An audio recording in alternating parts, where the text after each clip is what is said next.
I come from, as you've heard, Euroa. It's a little town on the Hume Highway. Some of you will know it. It is in Tangerong country, and it's in between what is the Wurundjeri and also Yorta Yorta and Bangarang country. I just want to acknowledge the fact that I'm from there, and I want to say to all of you that it's a place that sits on a floodplain that is an extraordinary testament to Aboriginal people's continuing cultural occupation of that landscape.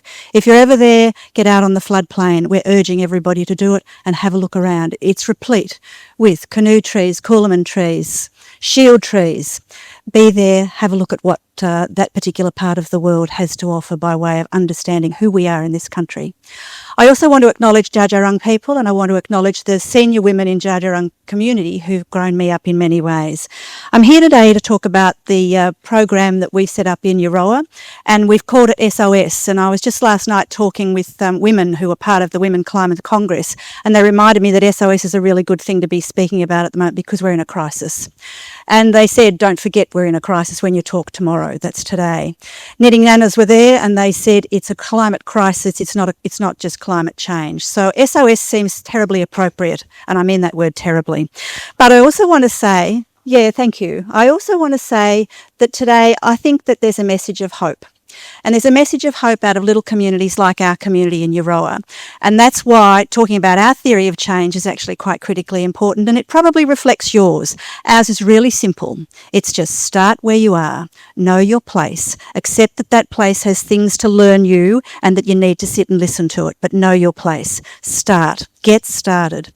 The second thing we've learned is that you've got to organise. Now, that's the old trade union message, and it's the message that any of us who've worked in any organisation know is absolutely critical to getting things done. Organise and take responsibility. The third thing in our theory of change, and this is where I usually say channel your inner American, but we don't say that any longer since the election. We now say channel your inner Canadian because we want you to be thinking about show what you did. Challenge people to understand that we are doing things and we want them known about. We want people to understand that we are visible and that we want people to act like we act to get to change. Last night I mentioned the fact that coming into my house, the postman who probably voted no in the referendum has to walk past a sign that says climate emergency, everybody's responsibility. He has to walk past another sign that says we're farmers for climate change, and he puts his postage down on the couch on our veranda under a painting which was done for the Koori Court in Shepparton, which is of Jagaroga, who was an Aboriginal man who was carried in chains from the northeast to Melbourne, where he was one of the first people to die in custody in the 1840s. He puts his postage down there, and the books that he brings me are all about colonialism and colonialism as a crime.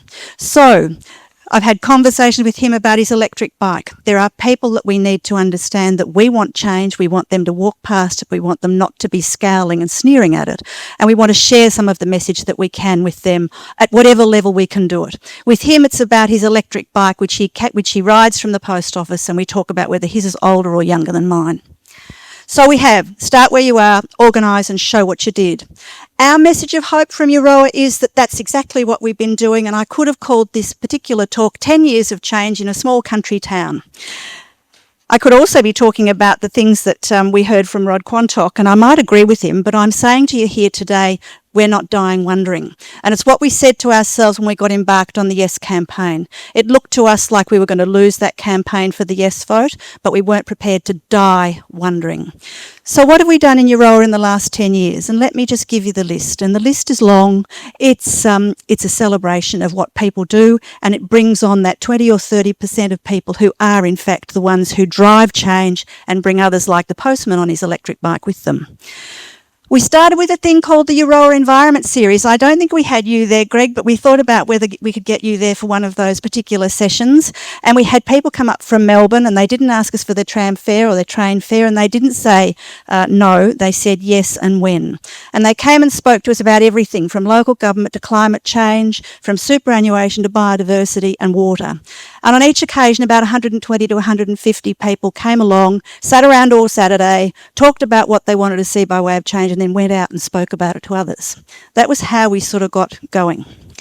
From there, we took that particular message to local government and also to the federal government and state government campaigns, and we realised we could hold town hall meetings, and we started to do that as well.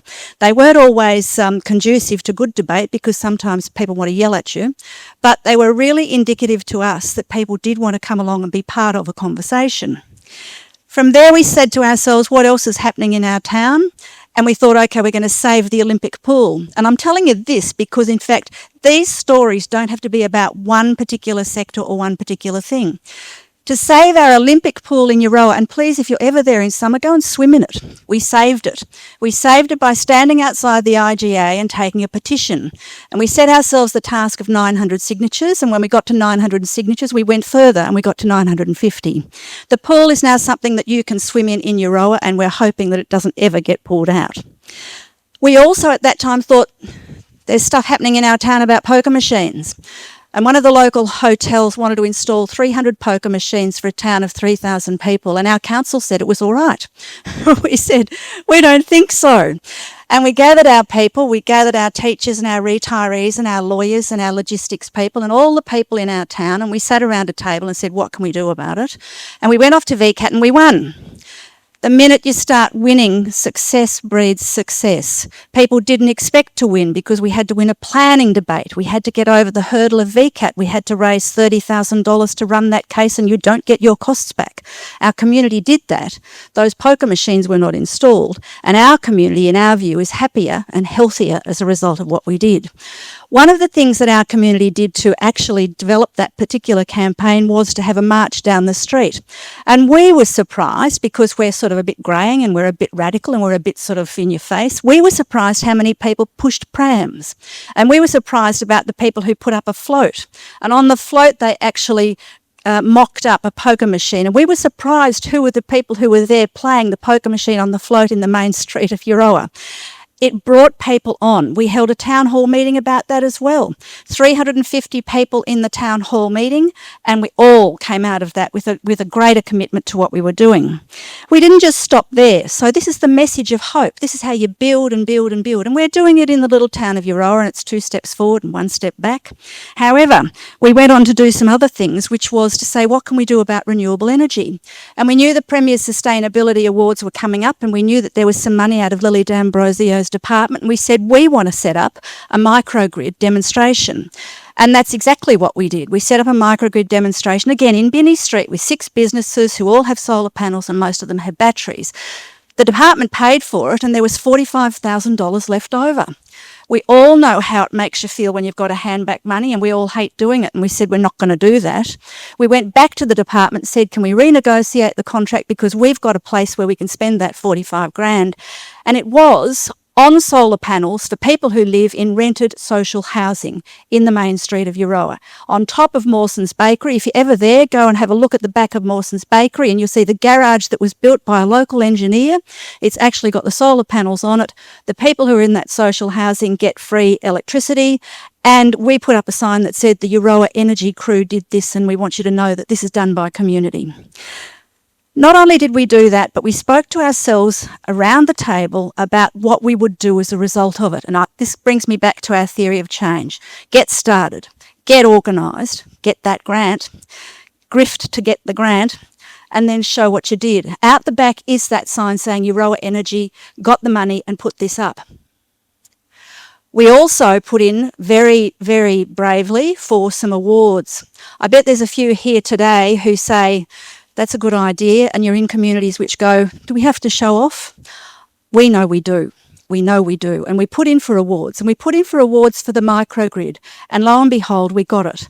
I've never had a better night than coming away from Crown Casino, where I took a photo of Shirley Sable and my partner Charlie Bryden after we got that award. We were the only group in the award, but we got that award, and that might tell you something too. But the other awards that we got that night were, in fact, for the Euroa Arboretum. The Arboretum has been in existence since 1992. It had never put in for awards before, and in talking to them about awards, they said, oh, do we have to do that? We really don't like doing that. We don't want to show off. That's not how we do things. we said to them, well, if you don't show off, how does anybody know what you're doing? And if they don't know what you're doing, how do they know that they can do it too? The Euroa Arboretum put in for an award, and if any of you have driven off the highway to get to Euroa, please stop at the Arboretum and have a look at the things they're doing there. But the Arboretum put in for an award and got one as well. There was no prouder moment for Kathy Olive, the daughter of the famous Olive, who stood up that night in her blue satin cheongsam and accepted that award. No prouder day, no prouder night for us than that. The reality about all of this is that every time we sat down around the kitchen table and thought about what we could do, we came up with other things. We decided to have some twilight markets. In having twilight markets, we knew we were creating waste. We said, all right, we're going to go to all the op shops and buy plates and cutlery, and then we're going to set up a wash station. We did that. And we actually said to people as they got their food from the food vans, here's your plate, here's your cutlery, bring it back, we'll wash it. And we did it highly visibly.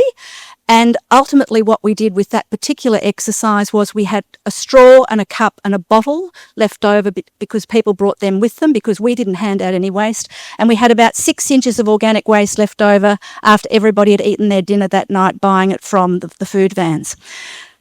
One of the things that comes out of all of this is that every time you do something and every time you succeed in doing something, you get emboldened.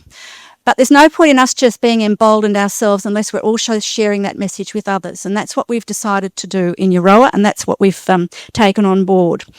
We were very disappointed about the Yes campaign, but it didn't stop us from being a group that had signs all over the town and district, which became a distribution site for Yes yard signs. And it didn't stop us from standing in the main street and talking to people who wanted to tell us that Aboriginal people should just get over it. We said those are some of the challenging conversations we have to have, and we're going to have them. Sometimes you want to walk away from them. Sometimes you lean into them. You've got to make a decision about what you're comfortable with doing. But our crowd have said we're up for it. Finally, can I say this? If we're organising, it involves all sorts of things. It involves petitions. We got Helen Haynes, our local independent member, and we hope that she's elected and we'll be working for that to happen. We got Helen to table a petition of 2,500 people about what we wanted to see the ARTC, which is the Australian Rail Track Corporation, do in our small town. They were promising us a monster bridge in the middle of Euroa. It was going to be 3 metres higher to allow the double-stacked trains to move through. It was then going to have a metre on top of it for the barriers, and it was then going to have floodlights and, in fact, a suicide barrier. They were calling those throw barriers. When we started calling them suicide barriers, they stopped talking about it. But we won that one too, and everybody told us that we wouldn't. They said, you will not beat ARTC on them putting in a monster bridge. They have it somewhere in a stockpile, and they'll just bring it and drop it and deliver it. We now have road under rail. It's also not the most optimal thing. We would prefer not to have the rail through our town at all. I live on Railway Street, and I tell you, I would prefer not to have the railway line running through town. But we have road under rail, which has allowed us to do some things about trees. And we also said we want to see this precinct developed properly. Euroa in 1960 or 1969 actually had some changes made at that precinct, and we've had a gravel pit there ever since. We now have the development and design of a precinct, and our community is actually working on that. Finally, let me say this and then I'll stop talking. There are skills in every one of our communities. We have people who are architects, lawyers, teachers, logistics. We have people who are retirees and people who want to find things to do for the improvement of their community and their community spaces. They are all there, they are all ready, they are willing, and they want to be part of it. We find them, we ask them to help, and we get them involved. And that's one of the other things that goes with starting where you are, getting organised and showing what you did. Lastly, I'll say this. We're all very aware in this state of the work that's being done about truth-telling and treaty right now. We're all going to be very aware of mis and disinformation as we head into this next federal election. We think that when you get 20% of your community talking and thinking about getting to change in a sensitive and appropriate manner amongst ourselves, where we listen to each other, we share ideas, we cultivate collaborations, that we're doing what we can about those things. We're doing what we can about mis and disinformation because we're arresting it, and we're doing what we should be doing in this country about truth-telling. If we're not doing our bit about truth-telling in our communities at this time in the development of our country, then we're probably failing, and I really would agree with our first speaker, Rod. But at the moment, I'm convinced that even though things can always look pretty dismal, and they often do, There is hope, and hope reposes in all of us for the reasons that I've just elaborated, to do with a small country town in regional Victoria. Thanks.